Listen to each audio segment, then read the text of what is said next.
Buongiorno amici del canale! Ciao! Non è un aeroporto, come suggerisce Franco, non è quindi una pista di lancio, non è una strada, è un tavolo. È un tavolo. È uno di quei tavoli che tu dici, bello, grande, ci stiamo tutti, ma mica dovrò sempre fare un matrimonio. No.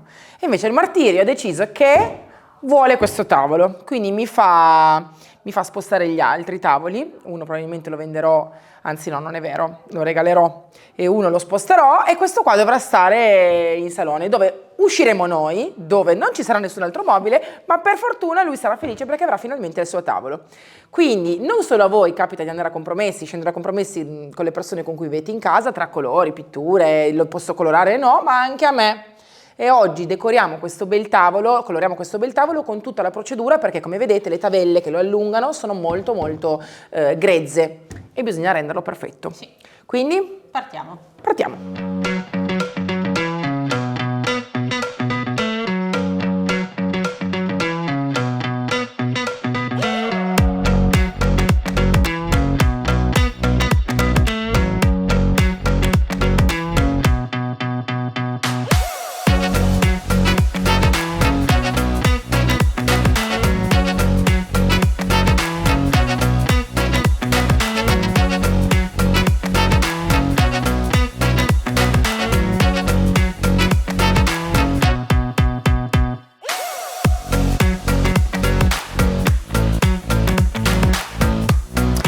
Questo tipo di tavolo in antichità non veniva sempre usato tutto quanto aperto perché come avete visto è veramente molto grande e quindi le prolunghe interne spesso non erano rifinite bene come il tavolo che sta all'esterno e guardate qui, infatti sono fatti con due legni differenti, diciamo che la cornice è fatta con un legno molto più solido, molto più rigido, la parte interna meno, è stato rattoppato, risigillato. È comunque una buona plancia, un buon legno per farlo diventare molto grande, ma siccome il martirio lo vuole tutto quanto grande aperto, cosa che è impossibile, a un certo punto lo chiuderemo, però io ho bisogno di fare tutte le prolunghe bene.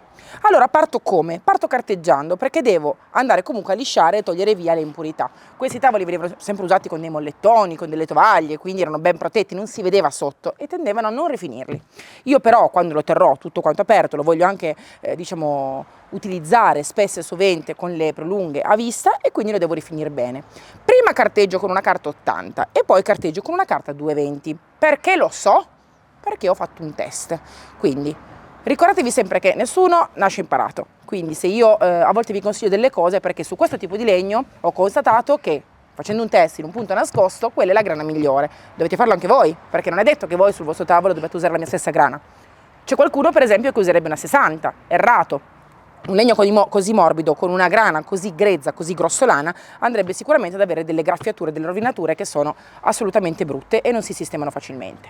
Quindi, primo consiglio, una buona levigatrice che sotto abbia una buona piastra morbida. Vedete? Questa piastra addirittura negli anni può essere cambiata, stacchi 4 viti, la cambi, con i pezzi di ricambio che si trovano sempre, si trovano anche su macchine di 20 anni fa. Quindi la prima cosa è, non pensate di risparmiare prendendone una che costa 30 euro, perché dopo un anno avete il motore fuso e dovete ricomprarla. E lì vi ricorderete di quello che ha detto Elisa. Ce l'ha la mia levigatrice la piastra morbida sotto? Le piastre che solitamente ci sono nei modelli molto economici, solitamente sono rigidi di plastica. Cosa succede? Che sfregando sul legno andate a graffiare, a scaldare e a creare dei danni che spesso appunto sono irrimediabili. Quindi oggi vediamo come levigare bene togliendo tutti questi numeri. Ricordate che se ci sono dei numeri sulle prolunghe dovete metterli in punti dove poi dopo non li perdete. Io per esempio l'ho scritto qua da qualche parte sul bordo perché toglierò il numero 3, ok? E ricordate anche che se volete farle chiare, queste prolunghe, questi tavoli in generale, è meglio toglierli un po' i segni perché altrimenti potreste poi aver bisogno di utilizzare l'antitannino, che non è un aggrappante. L'antitannino è un qualche cosa che sigilla al di sotto tutto quello che potrebbe risalire sulla vernice, quindi è un cappotto, è una vernice appunto che si usa per sigillare la base. Io oggi non voglio usare l'antitannino, voglio usare semplicemente il colore e poi voglio proteggere addirittura a cera perché voglio la vellutatezza su questo tavolo. Quindi partiamo, mascherina, anche tu, e carteggiamo utilizzando prima un 80 e poi una 220. Mi raccomando, seguitemi perché bisogna anche guardare bene il tipo di utilizzo della levigatrice lungo la vena.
fortuna di avere due levigatrici, Fortunella, una senza filo e una con. E in questi casi per me è perfetto, perché su quella senza filo, che uso di più e mi dà un po' fastidio, ci metto la carta più grossa. Qua in questo caso oggi la 80 o la 100 per voi.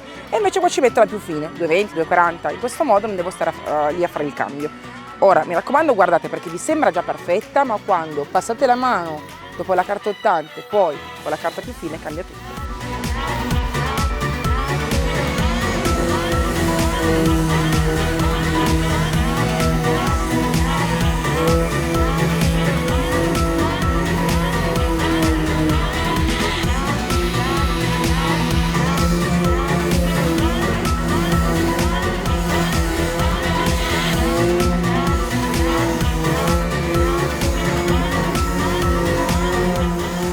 Con effetto visivo vi potrà sembrare quasi simile, ma è importantissima perché chiudete il poro, chiudete proprio la fibra del legno, assorbirà meno umidità, meno impurità, rimarrà molto più densa, molto più resistente il legno e assorbirà comunque le finiture trattenendole ancora meglio. Quindi fatelo questo passaggio. Inoltre non rischierete di avere delle piccole scaglie che possono lesionare la pelle, su un tavolo è molto importante, sui tavoli, sui penni dei mobili. Quindi ora mi raccomando, passatela dappertutto dopo aver fatto la prima passata di carta. Vediamo com'è la levigatura su questo tavolo che, come vedete, ha tanti segni del tempo e io lascerò un po' in parte, non li toglierò tutti quanti, però voglio sicuramente molto alleggerire e vedete che ha una finitura completamente differente. Ci sono diverse tabelle di legno, più chiare, più scure, si vede molto bene la vena, però voglio vedere come viene fuori. Sempre carta 80, levigatrice.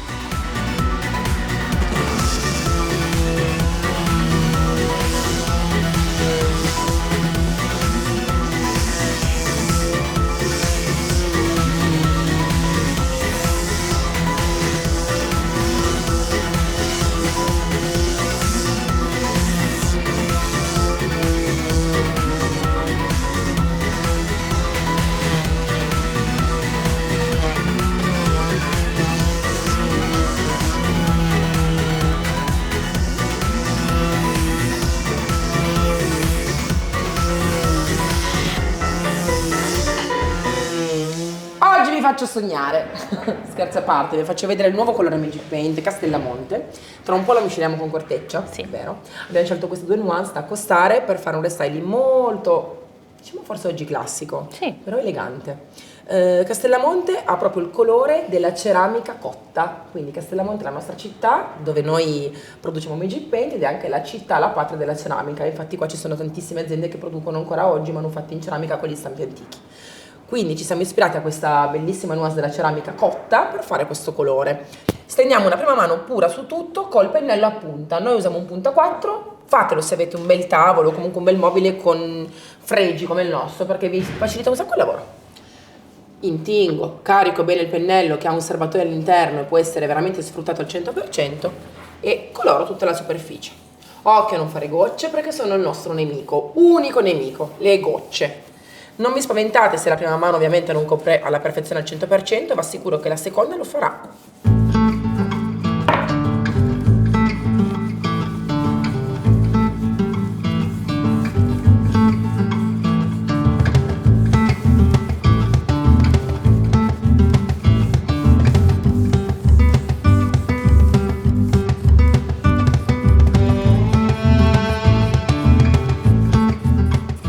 Prima mano asciutta, seconda mano pura di Castellamonte su tutte le gambe. Uso lo stesso pennello e mi raccomando, belli scarichi, non vogliamo avere gocce. La seconda mano è ovviamente perfetta, purifica tutta la superficie, la rende veramente coprente al 100%, guardate. Però ci sono sempre delle regole da seguire. Pennello giusto, vernice pura e ambiente asciutto, caldo. Non mi andate a dipingere, soprattutto in inverno, in ambienti che non sono riscaldati o umidi, ancora peggio, magari ha piovuto, magari ha nevicato. Quindi mi raccomando, prima di andare a colorare dovete avere un ambiente caldo e il giusto pennello e la pittura perfetta. Questa tecnica non me la faccio vedere da un bel po'. È una tecnica che io adoro, si chiama lavaggio, in America la usano da molti anni, la chiamano washed ovviamente. E non è nient'altro che utilizzare un colore molto diluito per lavare una superficie. Possiamo lavare una superficie colorata o lavare una superficie in legno, come piace a noi. vedete com'è cremoso questo colore che sto per utilizzare? Si chiama corteccia e non fa altro che riprendere spudoratamente la venatura di un legno noce, proprio molto forte. Ora metto un po' di corteccia in una scodella, più o meno 3 cucchiai, 3 cucchiai da minestra più o meno, e lo annacquo con acqua. Quanto vi piace a voi? Quanto lo volete liquido? Ricordate che più annacquate il colore e ovviamente meno tinge, meno rimane sulla superficie. Potete decidere di annacquarlo del 20-30%, la metà, oppure il 100% e farlo diventare molto liquido. Io sono solita invece utilizzare questa tecnica, vado a piacere, perché secondo me la densità che io vedo, che capto, che capisco col pennello è quella che vince sempre.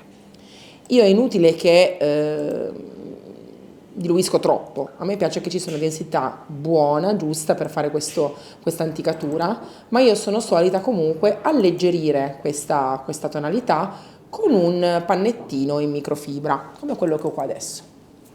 È molto usato, quindi toglie un po' meno.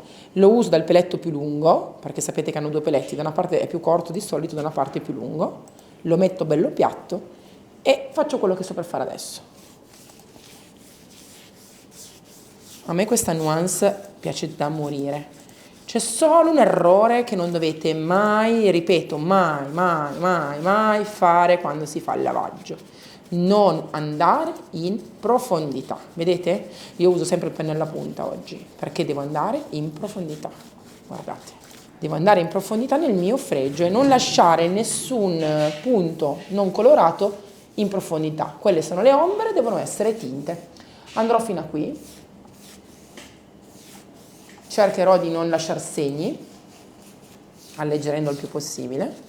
E una volta che inizio col mio panno ad alleggerire, faccio tutto il lato.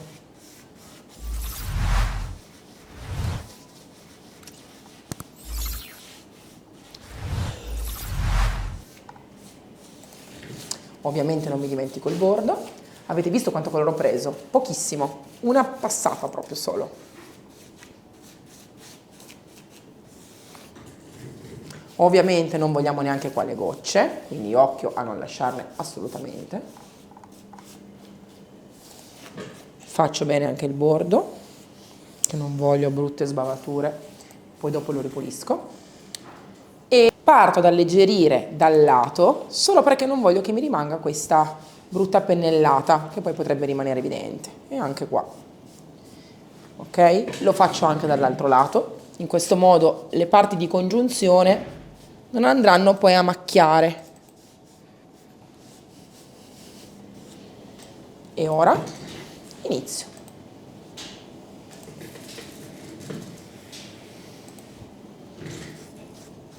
Prima si toglie poco colore e si va per gradi.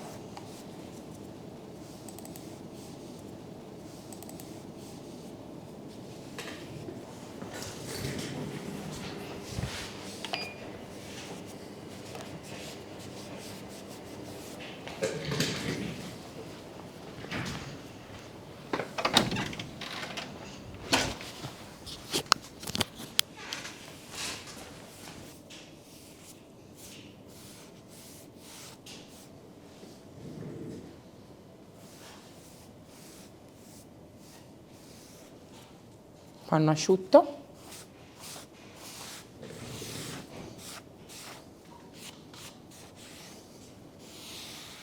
Mi fissa il colore. Panno bagnato, toglie.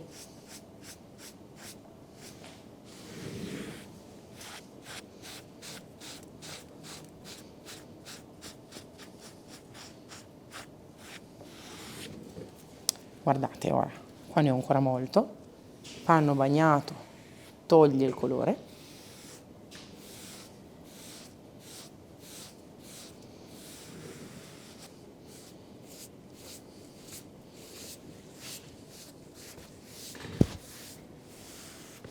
Panno asciutto, o comunque più asciutto dell'altro, guardate, me lo fissa.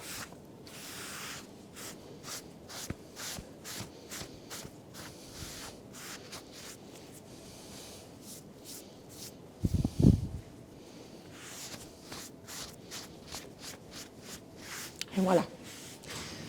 Ora man mano che asciuga vedrete sempre di più le sfumature intorno al colore, intorno al fregio, prendere forma. Se in alcuni punti volete togliere ancora, vi basterà semplicemente prendere il panno bagnato e vedete alleggerire. Quando passate togliete il colore. Questa tecnica non la potete fare con altre vernici, nel senso che le chalk paint in generale in commercio, in quasi tutti i casi, hanno bisogno di un fondo e non aggrappano alla superficie tanto quanto Magic Paint. Gli smalti non sono adatti perché sugli smalti una tecnica del genere scivola, lascerebbe un effetto quasi biancastro e sicuramente plastico ed artefatto. Uno dei pochi prodotti in commercio che vi permette di creare una tecnica come questa, una texture come questa, è assolutamente Magic Paint, quindi non provate a farlo con altri prodotti. La base di questo tavolo è completamente asciutta, il lavaggio mi piace tantissimo, in realtà corteccia e Castellamonte insieme sono veramente una bella abbinata, anche Franco se n'è innamorato. E gira che ti rigira, abbiamo deciso di cambiare idea, vero Emma? Sì.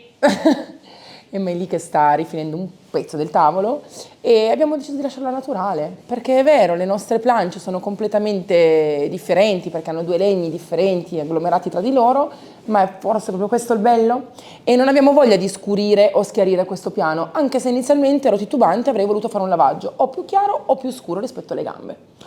Lo proteggo a cera, perché la cera Jasmine, una cera leggendaria, sono eccezionali. In effetti vi basterà ogni 6 mesi ripassarla, rilucidarla e il legno sarà sempre bello, nutrito, vellutato e idrorepellente. Chiaro è che se ci mangiate mettete una tovaglia, ok? E non ci mettete mai, mi raccomando, pentole caldissime direttamente a contatto col legno, ma questo lo sapete che non si fa. Se in futuro volete donare ancora più luminosità, vellutatezza al tavolo, vi basterà poi invece che mettere cera Jasmine, mettere l'olio Jasmine o il nostro restauratore, che sono due prodotti eccezionali. Ora vi faccio vedere come diventa questo legno quando si mette la cera sopra, perché il colore cambia, diventa più vivo. Perché voi mi dite, Elisa, ma ho protetto, però è più rossiccio. Come si fa a capire che tonalità prenderà il legno una volta protetta? Vi prendete un pannettino in microfibra umido bagnato, andate su un punto, magari qua è meglio perché ci sono due legni a contrasto, e lo passate. Lo inumidite e vedete che si vivifica, diventa più scuro. Ecco, una volta che il legno è nutrito, idratato, ha il suo colore. Per questo motivo i legni hanno delle essenze differenti. C'è il noce, c'è il rovere, c'è l'arice. Tutti i legni hanno delle tonalità differenti, ma non quando sono così, quindi nudi, crudi e molto secchi, ma quando sono idratati cambia il colore. Quindi se volete avere un'idea di come sarà la tonalità una volta protetto, fate questa cosa. Guardate qui, c'era Jasmine che va a idratare e nutrire grazie alla percentuale di carnauba e di cera d'api che è all'interno. E sì, questo è il colore che rimarrà sul vostro tavolo nel momento in cui la cera catalizza e quindi asciuga. E se voi lo vedrete passando qualche mese che ci sarà magari una tonalità un pochettino più chiara, un po' più secca, è perché il legno ha bevuto, magari avete tanti riscaldamenti accesi, avete il caminetto, la stufa, e quindi lui ha bisogno di acqua, ha bisogno di essere idratato, ma non acqua, è metaforicamente acqua, quello che per noi è idratazione, per il corpo umano, per lui è la cera. E quindi è in quel momento che voi dovete decidere cosa fare. Cosa passate? Olio Jasmine, che tonalizza leggermente, o passate il restauratore, o ripassate la cera. I tavoli protetti a cera durano una vita, ma devono essere continuamente idratati. E questo è il bello. Il legno, per essere bello, vivo, morbido, vellutato, deve essere idratato.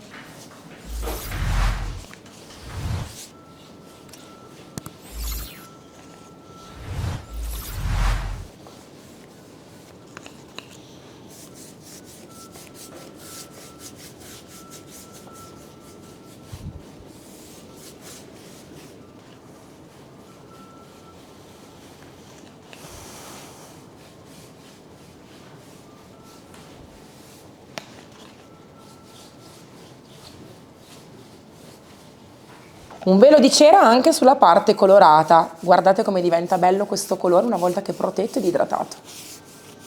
Si vede la leggera sfumatura corteccia sulla base Castellamonte e mi piace, molto elegante. Guardate qui. Anche il colore, come la cera, nel momento in cui viene protetto, idratato, diventa ancora più profondo.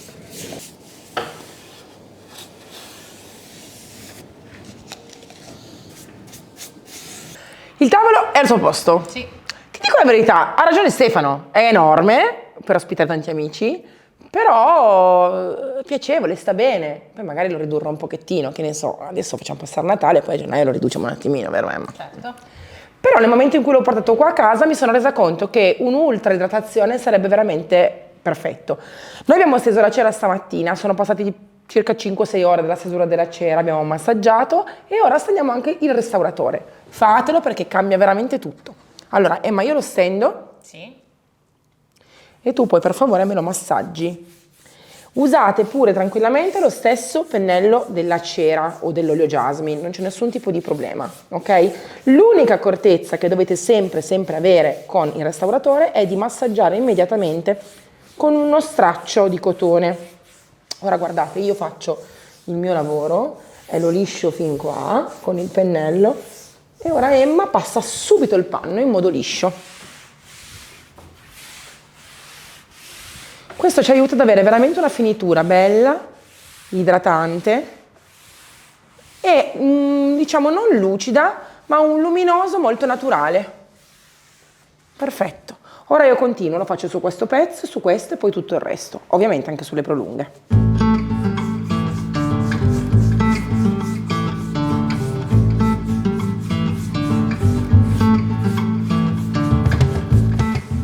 Franco, ci sei? Allora Emma, senti, lo diciamo che per quanto possa sembrare grandissimo ed opulentissimo, costa la metà forse di un tavolo nuovo moderno, appena comprato. Decisamente. Quindi in realtà non pensate che, mamma mia, quanti soldi, chissà mai quanto costerà questo tavolo, perché purtroppo non è così. Al giorno d'oggi si trova a buon prezzo un tavolo del genere magari anche da un antiquario o anche da un classico mercatino dell'usato, perché tante persone magari non possono più permettersi questa grandezza per certe case nuove e lo vendono per pochi soldi. Quindi mi raccomando, non pensate che sia faticoso crearlo, sì vabbè, non mezz'oretta, 2 giorni di lavoro tutti almeno, e mi raccomando non pensate che sia caro acquistarlo perché non è così. Noi ci siamo già portati avanti, lo vedrete però in queste settimane con i reel di Natale fatti con Luca, anche questo bellissimo albero, e ci siamo portati avanti perché questo tavolo fa parte della nostra, no, del nostro invito a sbrigarvi perché le feste si avvicinano e se volete invitare tante persone a casa vi serve un tavolo grande. Quindi mi raccomando, andate a cercare il tavolo perfetto per voi e fatemi sapere se avete realizzato qualche tecnica che vi ho fatto vedere oggi. Salutiamo? Sì. Prima però vi ricordiamo dove si compra Magic Paint, dai rivenditori Magic Paint sul sito www.magicpaint.it. Se non hai un rivenditore vicino a casa o non puoi spostarti, vai sull'unico sito italiano che vende Magic Paint, l'unico, non ce ne sono altri, www.elisirhome.com, e se vai su Amazon a cercare Magic Paint e ti esce fuori qualche altra pittura, non sono Magic Paint, è impossibile. Ciao! Ciao!